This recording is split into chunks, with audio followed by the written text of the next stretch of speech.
नमस्कार, माझं नाव डॉक्टर आदित्य कुदाटे. मी एक न्यूरोलॉजिस्ट आहे आणि मी प्रभादेवीमध्ये प्रोकेअर न्यूरोलॉजी क्लिनिक सिद्धिविनायक देवळाच्या बाजूला इथे माझी प्रॅक्टिस आहे. मला जस्ट तुमचा 1 मिनिटं पाहिजे आहे फिट म्हणजे एपिलेप्सी किंवा आकडीच्या आजाराबद्दल बोलण्यासाठी. आकडीचा आजार म्हणजे जेव्हा तुम्ही तुमच्या नातेवाईकांना बघता, दोन्ही हात-पाय टाईट होतात आणि ते अचानक खाली पडतात, तोंडातून फेस येतो, कधी-कधी जीभ चावली जाते. अशाला म्हणतात फिट येणं. तर असं जेव्हा तुमच्या जवळच्या नातेवाईकाला किंवा तुमच्या आजूबाजूला जर होत असेल, तर त्यांना पहिली गोष्ट म्हणजे त्यांच्या हातापायाला उगाच पकडायचा प्रयत्न करू नका. काही लोकांना सवय असते चप्पल किंवा कांदा सोंगवायची, तसं काही करू नका त्यांना. जर अशी फिट येणारा तुम्हाला माणूस किंवा बाई दिसली, तर त्यांना फक्त त्यांच्या डाव्या कुशीवर झोपवा आणि फिट येईपर्यंत त्यांना फक्त पकडून ठेवा. बाकी त्यांना आजूबाजूला ओढायची, मारायची काही गरज नाही. आणि लवकरात लवकर जवळच्या डॉक्टरकडे किंवा जवळच्या ॲम्ब्युलन्सला तुम्ही दाखवू शकता.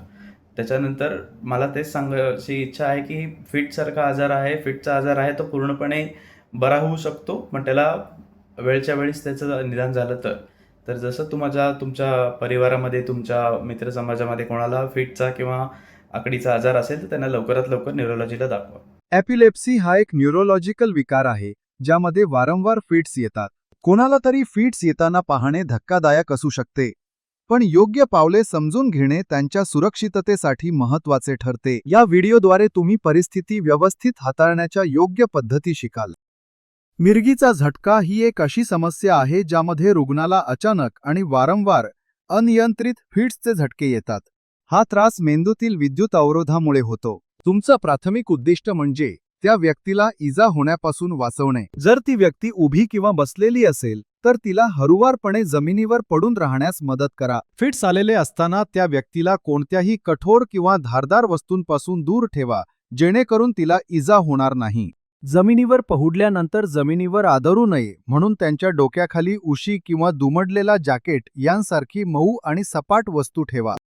फिट्स थांबत नसल्यास शक्य असल्यास त्या व्यक्तीला कुशीकडे वळवा. यामुळे त्यांची श्वसन नलिका मोकळी राहते आणि लाळ किंवा उलटी सहज बाहेर पडते. फिट्स किती वेळ राहतात हे घड्याळात पाहणे महत्त्वाचे आहे. कधी सुरू होतात आणि किती वेळ टिकून राहतात हे लक्षात ठेवा. जर तुम्हाला वैद्यकीय मदत मागवावी लागली तर ही माहिती वैद्यकीय तज्ज्ञांना उपयुक्त ठरेल. फिट्स दरम्यान काही गंभीर गोष्टी तुम्ही अजिबात करू नयेत. त्या व्यक्तीच्या तोंडात काहीही घालू नका. जुने गैरसमज काढून टाका.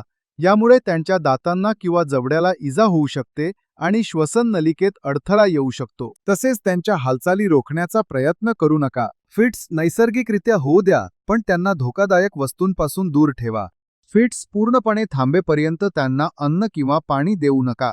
फिट्स थांबेपर्यंत आणि ती व्यक्ती पूर्णपणे शुद्धीवर येईपर्यंत तिच्यासोबत थांबा. फिट्स नंतर त्यांना गोंधळलेपणा किंवा तंद्री जाणवू शकते. यांच्याशी शांतपणे बोला आणि त्यांना धीर द्या. आपत्कालीन वैद्यकीय मदत कधी घ्यावी हे जाणून घेणे आवश्यक आहे. जर फिट्स 5 मिनिटांपेक्षा जास्त वेळ राहिले, जर त्या व्यक्तीला सतत फिट्स येत असतील आणि मध्ये शुद्धीवर येत नसतील, जर फिट्स दरम्यान इजा झाली असेल, जर फिट्स नंतर श्वास घेण्यास त्रास होत असेल किंवा त्यांना पहिल्यांदाच फिट्स आली असेल, तर त्वरित वैद्यकीय मदत घ्या. या सोप्या पद्धती समजून घेतल्यास तुम्ही मिरगीचा झटका येणाऱ्या व्यक्तीला चांगला आधार देऊ शकता. माहिती मिळवत राहा आणि लक्षात ठेवा की तुम्ही शांत आणि योग्य पद्धतीने केलेल्या कृतींमुळे खूप मोठा फरक पडू शकतो.